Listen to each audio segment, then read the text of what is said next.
Mesdames et messieurs, bonsoir. Il est 22h sur Télé Djibouti, le journal. Voici les titres.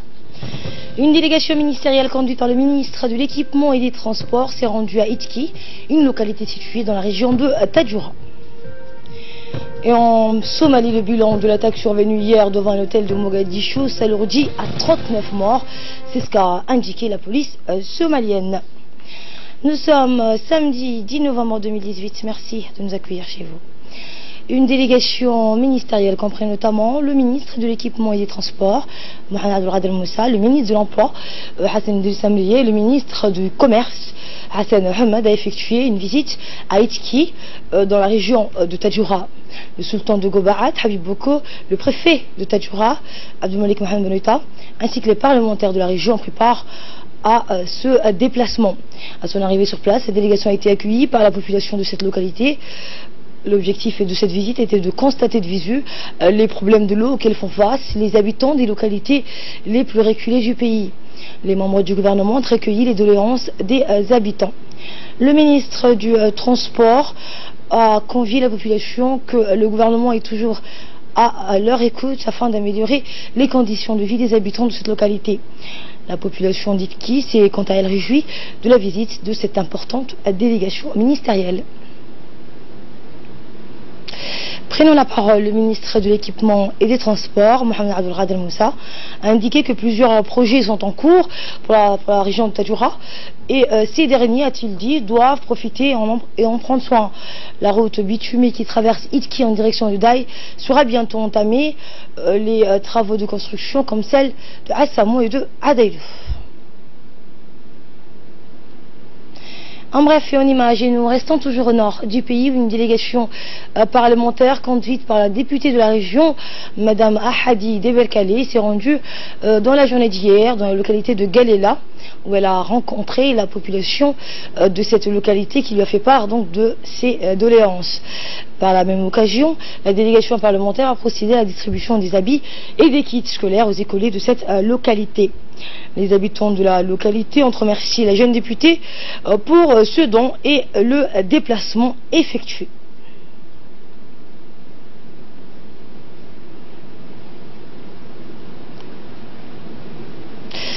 Autre délégation qui s'est déplacée, cette fois une délégation d'hommes d'affaires somaliens qui a effectué ce matin une visite sur les grandes infrastructures portuaires de Djibouti afin de mieux constater de visu les opportunités et les facilités qu'offrent les ports de Djibouti.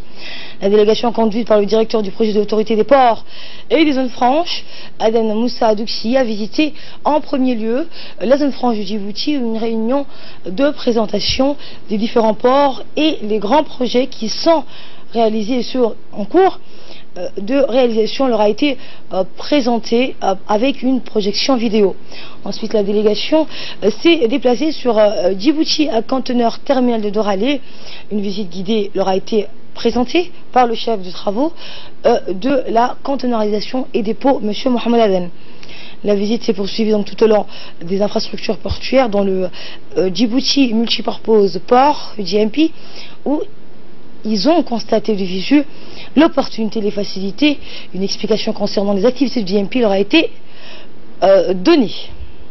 On aimerait vraiment utiliser Djibouti pour l'export et l'import de certains produits qui aujourd'hui passent à travers Dubaï ou Oman. Donc ils voudraient utiliser comme base d'export ou d'import à partir de Djibouti. Donc nous avons échangé longuement sur les infrastructures qui existent à Djibouti.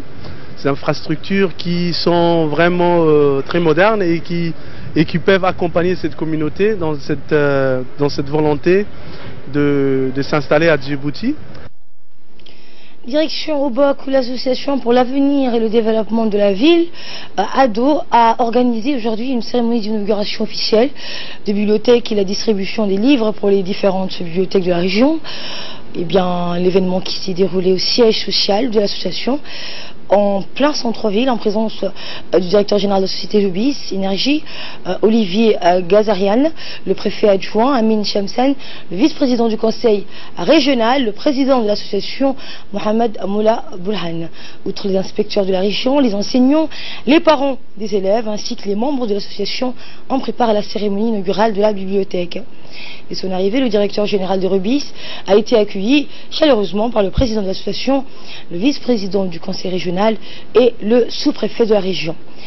Cette bibliothèque a été équipée et réhabilitée dans le cadre et le partenariat entre les Rubis et cette association ado pour renforcer le goût de la lecture chez les jeunes dans les chefs-lieux.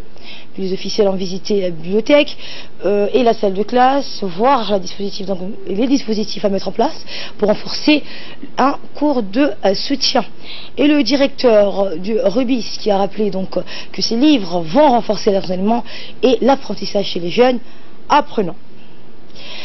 Et le dossier de ce soir, donc il s'agit de Djibouti qui va abriter dans une semaine une conférence consacrée à l'évolution et évaluation du numérique en République de Djibouti.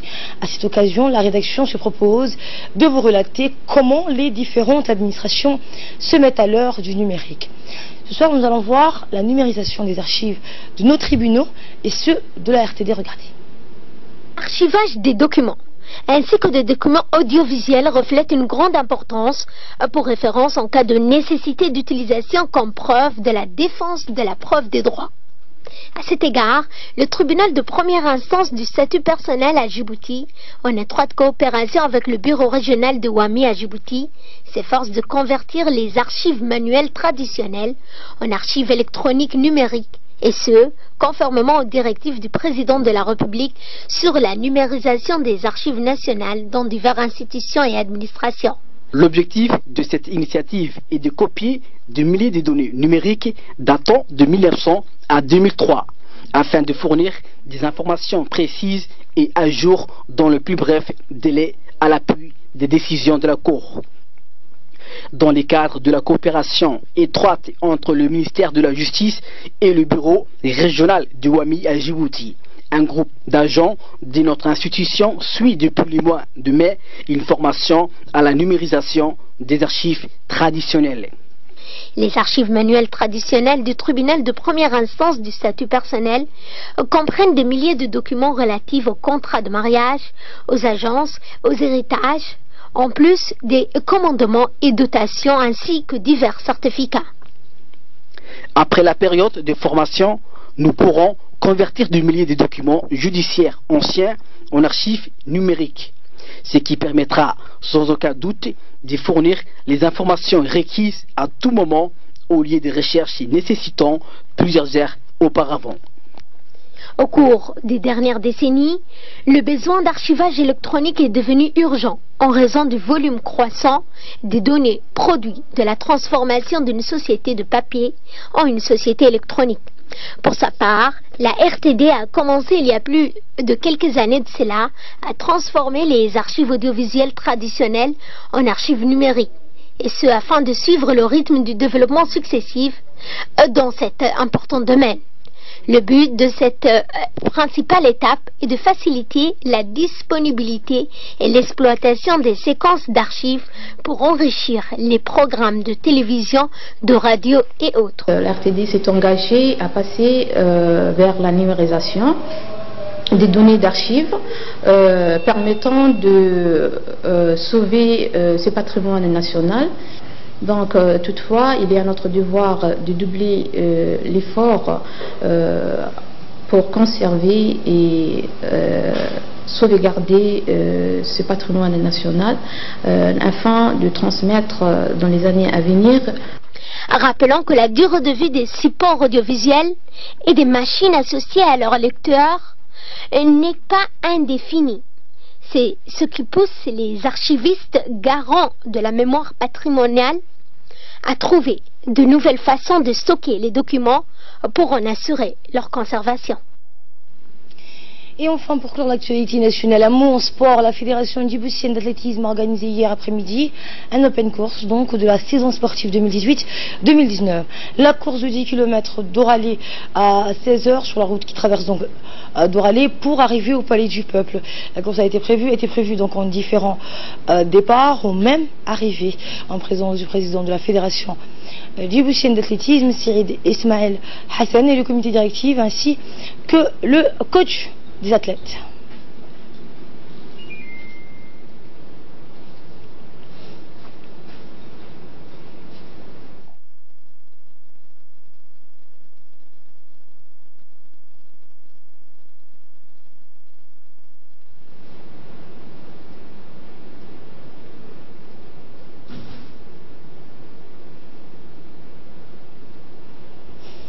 Et juste après donc ces courses, nous avons pu recueillir quelques réactions des participants. Voici celle du vice-président de la fédération.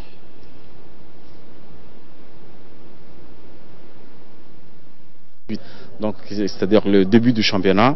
Nous allons organiser aussi des compétitions dans les 5 régions de l'intérieur, Ali Sévier, Dikil, Tejora, Obok et Arta. Donc ça on faisait il y a une dizaine d'années, donc maintenant on va le renouveler. Donc vous voyez déjà comment on a fait la première compétition, comment ça s'est passé. Nous avons éveillé les jeunes dans les médias, tout ça. Donc, et nous allons encore améliorer donc, dans les compétitions qui sont en programme de cette année. Merci. Dans l'actualité régionale et internationale à présent, en Somalie, le bilan de l'attaque survenue hier devant un hôtel de Mogadiscio s'alourdit à 39 morts. C'est ce qu'a indiqué la police somalienne. Samata Saïd, bonsoir. Bonsoir Asma, bonsoir à vous. Eh bien Asma, le bilan de l'attaque par les islamistes de l'hôtel Sahafi vendredi à Mogadiscio s'établit à 39 morts. 40 blessés ont annoncé la police somalienne. L'hôtel, un célèbre établissement Asma de la capitale somalienne, a été attaqué à l'aide de 2 voitures piégées conduites par des kamikazes. 4 autres assaillants ont été tués par la police et les gardes de l'hôtel. Une bombe placée à bord d'un tuk-tuk, un taxi à 3 roues, en outre, a explosé une vingtaine de minutes plus tard dans une rue adjacente à Blandé.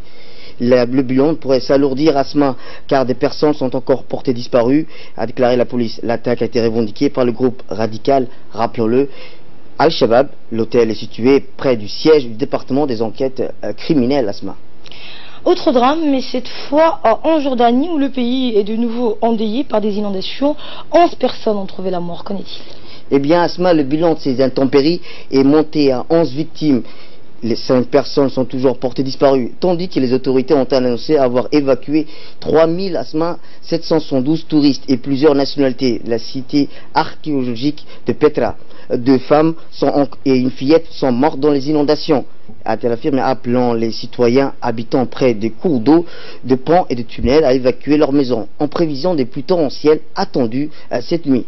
Un autre enfant, Asma, a également été tué lorsque la voiture se trouvait et emportée par les eaux dans la région de Madaba. Selon les images transmises par l'État télévision, l'eau a monté à 3 à 4 mètres dans certaines zones de la région de Petra, du désert de Wadi Amoussa. Et à Gaza cette fois, c'était en 2e vendredi hier, donc plus calme pour la grande marche de retour. Eh bien oui Asma, chaque vendredi Asma, les organisateurs de la grande marche de retour attribuent un thème au rassemblement le long de la barrière de séparation. Cette semaine avait été baptisée la marche continue, volonté affichée de poursuivre ces mouvements de protestation malgré l'avancée des négociations entre le Hamas et le gouvernement israélien. Des milliers de personnes ont répondu à cet appel, mais comme la semaine dernière, la majorité des manifestants s'est tenue à distance des grillages et le bilan annoncé par les autorités gazouilles est inférieur à ceux du mois précédent. Les 2 parties semblent engagées à faire baisser la tension. Les négociations Asma ont déjà porté leurs premiers fruits. Une aide de 150 millions de dollars va être débloquée par le Qatar sur les 6 prochains mois. Merci à vous pour ces précisions. Merci à vous donc de l'avoir suivi également. Merci à la régie. Très bonne suite de programme sur Télé Djibouti.